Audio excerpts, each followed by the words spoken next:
In this video, I'll be showing you how to make an attribute block in Autocad. First of all, start with a rectangle, draw that, select it,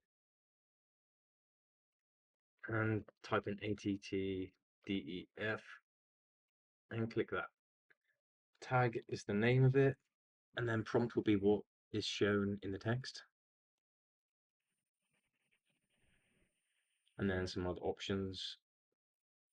Text height is important, text rotation, let's save, and then place it where you want it in the middle. After that, you want to click search for block. This will pair together your image. Just select all the.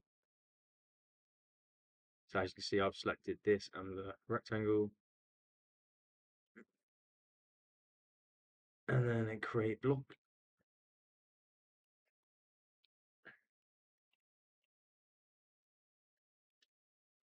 And there you go. And if you move it, it'll be paired.